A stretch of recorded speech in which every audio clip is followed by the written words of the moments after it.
Bharatiya Janata party जिला कार्यालय में मंगलवार को मुख्यमंत्री डॉक्टर मोहन यादव के नेतृत्व में उप मुख्यमंत्री वित्त मंत्री जगदीश देवड़ा द्वारा विगत दिनों पेश प्रदेश के वार्षिक बजट को लेकर पत्रकार वार्ता को मंडला सांसद और पूर्व केंद्रीय राज्य मंत्री फग्गन सिंह कुलस्ते ने संबोधित किया।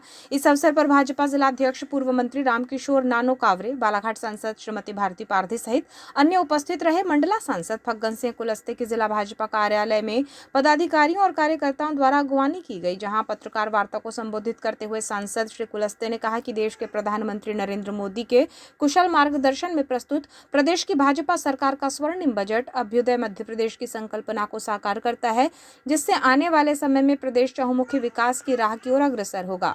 बजट में आम जनमानस के कल्याण और विकास की स्पष्ट झलक दिखाई पड़ती है। मध्य प्रदेश बजट 2026-27 के अहम बिंदुओं का उल्लेख करें तो विकास की गाथा और ज्ञानी के सिद्धांत पर आधारित है, जिसमें गरीब कल्याण, युवा शक्ति, अन्नदाता, नारी शक्ति, अधोसंरचनाएं, उद्योग शामिल हैं।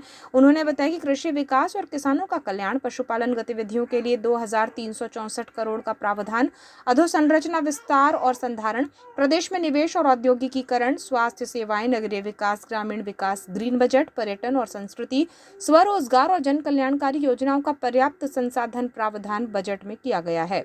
ये कदम प्रदेश के सर्वांगीण विकास की पहचान बनेगा। उन्होंने बताया कि बजट में वित्तीय वर्ष 2026-27 के लिए 4.38 करोड़ का बजट प्रस्तुत किया, जो वित्तीय वर्ष 2025-26 के 4.21 करोड़ की तुलना में लगभग 4% ज्यादा है। समग्र दृष्टि से मध्य प्रदेश के विकास के बारे में हमने चर्चा किया और मैंने इसलिए प्रारंभ में ही कहा कि देखिए, इस बजट को देखने के बाद ऐसा लगेगा कि हमने इंडिविजुअल्स किसी स्कीम्स को हमने प्राथमिकता नहीं दिया, परंतु यहाँ मैंने कहा कि नारी शक्ति का, हमारे युवाओं का, एग्रीकल्चर सेक्टर को हम प्रमोट कर रहे हैं। ये मैंने प्रारंभ कहा कि इस दिशा में हमारा ये जो आप इससे अनुमान लगा सकते हैं कि पिछले समय का जो हमारा जो बजट था उससे हमने थोड़ा इसको बढ़ाया है 2%। तो ये निरंतर वृद्धि हो रही है, ऐसा नहीं। कुछ चीजें हैं जो बजट के अंदर प्रावधान नहीं है, परंतु जो ऑनगोइंग प्रोजेक्ट है, जो आगे बढ़ रहे हैं, हम उसको और बढ़ा रहे हैं। स्पीकर कोई योजना रहती है तो उसके बारे में जरूर सोचा जाता है, परंतु आज बालाघाट इससे अछूता नहीं, बालाघाट को भी लाभ हो रहा है, ऐसा नहीं।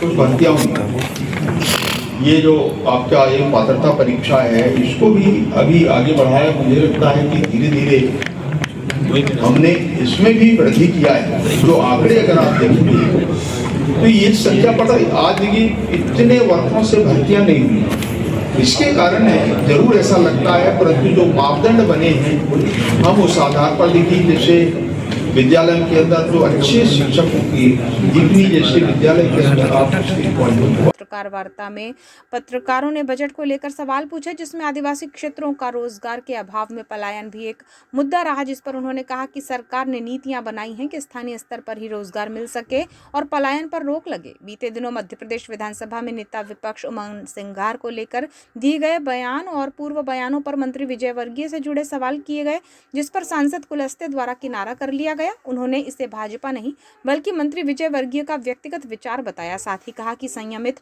और मर्यादित भाषा का उपयोग किया जाना चाहिए। कैलाश विजयवर्गीय जी सदन में औकात की बात करते हैं, बाहर घंटा जैसे शब्दों का उपयोग करते हैं, आप क्या कहेंगे? किसी का ये व्यक्तिगत क्या है, व्यक्तिगत नहीं, सार्वजनिक मंत्री है और एक जिम्मेदार वो क्या है नहीं है, मुझे इसके बारे में कुछ कहना नहीं है, परंतु आप भी भाजपा से जुड़े हैं। देखिए, ये भाजपा ने भी कहा, व्यक्ति मैंने कहा कि भाई व्यक्ति अगर कोई बात कहता है तो उसके बारे में तो भाषा सही है गलत है उनकी, ये भाषा सही है कि गलत है उनकी? देखिए, मैंने व्यक्तिगत कह दिया, एक जिम्मेदार मंत्री को इस तरह की भाषा शैली का उपयोग करना आपके विचार से क्या सही है या गलत है? आप लोगों का शब्दों का चयन तो ठीक होना चाहिए, ये मैं कह सकता हूँ, परंतु उनका व्यक्तिगत विचार है, व्यक्तिगत मामला है, इसके बारे में मुझे कुछ कहना नहीं। सर, एक सवाल है, ज्ञानी आपके बजट में है